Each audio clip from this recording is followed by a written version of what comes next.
trailer. What the fuck?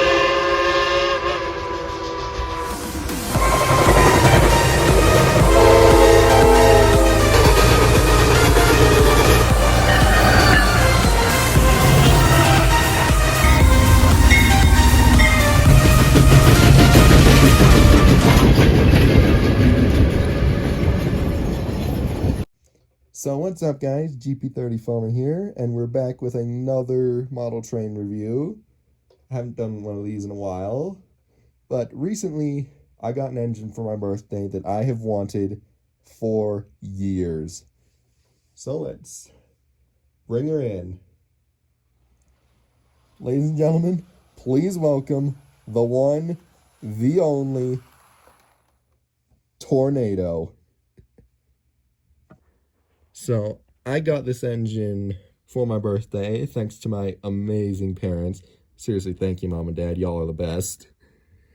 And this is Hornby's railroad version of the model, meaning there aren't as many fine details, because right on the cab there's supposed to be two plaques. I believe one of them's the builder's plate, or maybe that... There are two plaques that go on the cab, and there's another one that goes on the smoke deflector.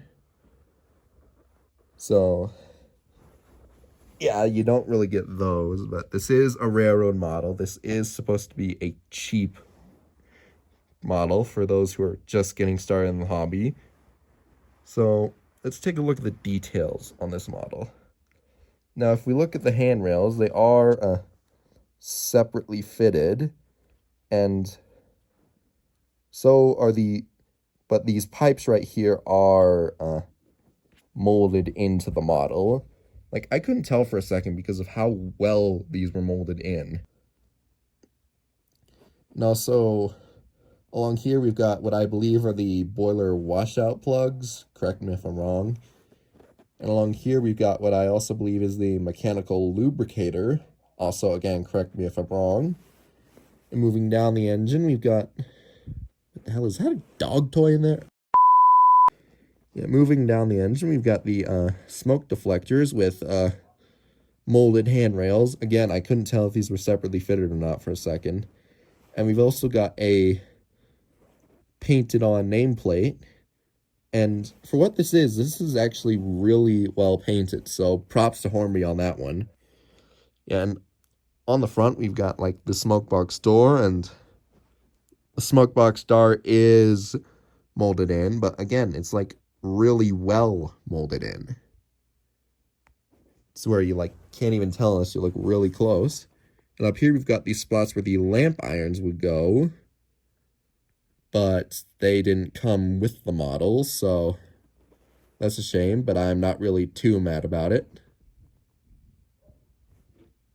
So we move back here, and I just decouple the tender.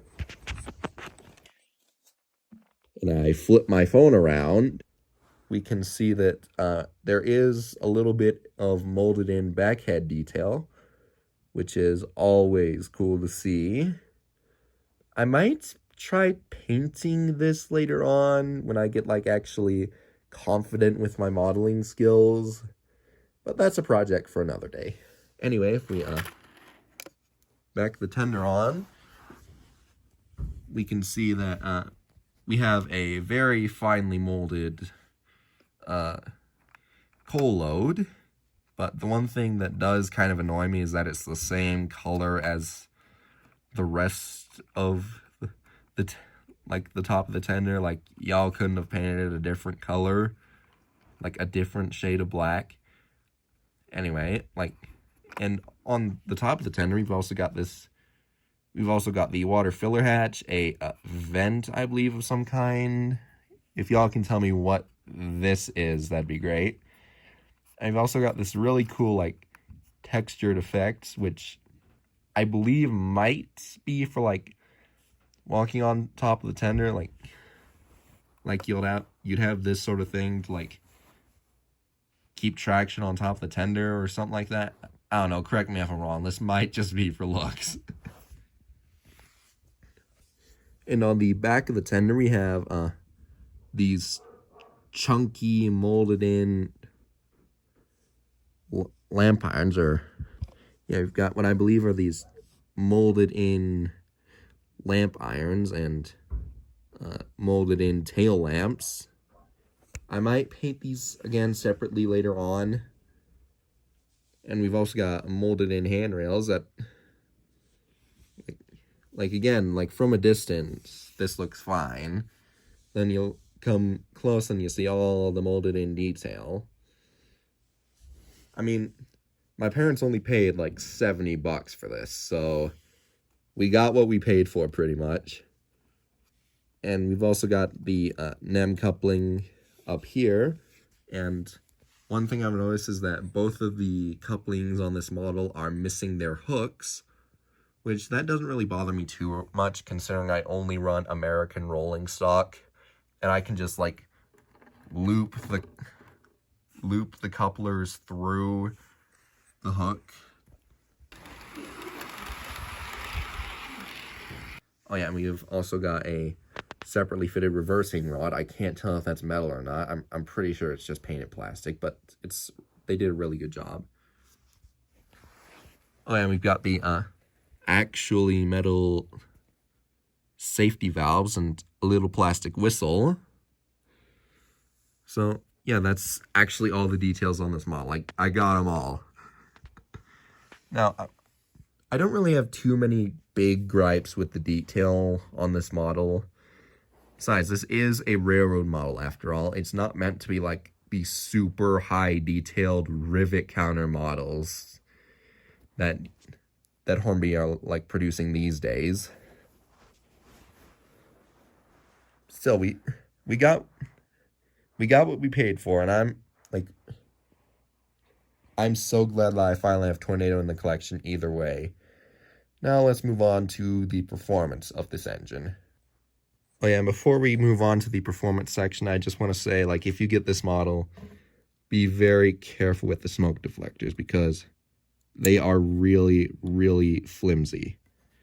Like, when I was, like, reconnecting the tender, when I was lifting my hand up, I accidentally smacked one of the smoke deflectors, and I saw it bend, and I thought, oh, crap. Did I already break this model? Thankfully, I didn't, but still, these things are really flimsy, and you've got to take extra special care with them. Now, anyway, on to the actual performance section. So, before I set up this layout, I did do a short little test run on my dad's bar top. Yes, I've got a bar in my house. Anyway, yeah, I did a short little test run on the bar top, and I'm actually really impressed with how that turned out, and I'll put a clip of it up now. Will she start?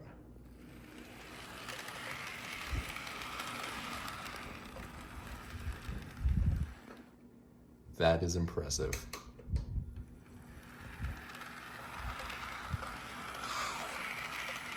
That is so smooth. Oh my god.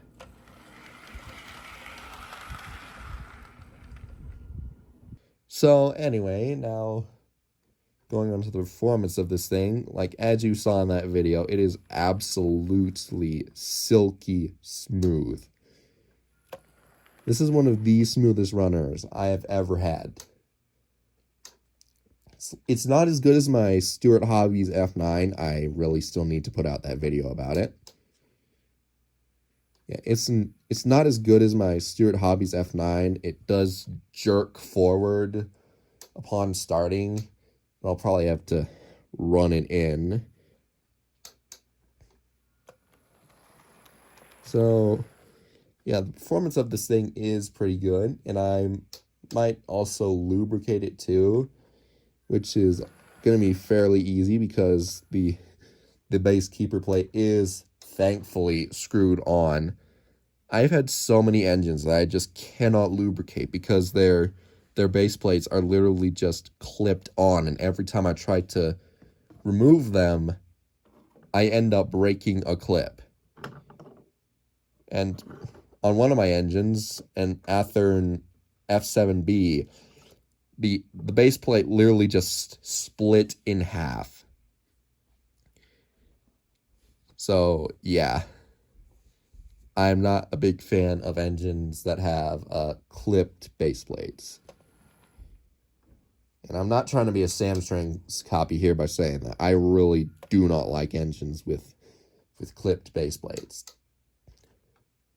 Now, anyway, I'll just run this engine in, and then I'll give you my final thoughts on it as it runs in. And I'm also going to do a Sam's Trains thing, and 30 minutes in each direction.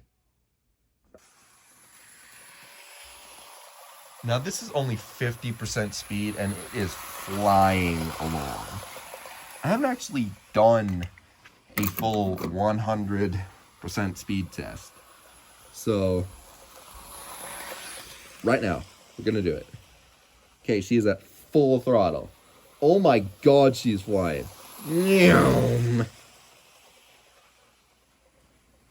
Okay, let's put her back to 50. That is still, like, impressively fast. I think that might even be a little bit too fast. Jeez. So, I finished running the engine in forwards, and now I'm currently running her in backwards. And for my final thoughts on this model, I think for what my parents paid for this, like $70 plus shipping and handling. For what my parents paid for this is an incredible model. And I'm so glad to like finally have Tornado in the fleet. So, once running incomplete, let's hook her up to some cars and see how she pulls. Surprise lighting change! So, I don't have any actual British rolling stock, so, bear with me.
Well, that's going to do it for today's review.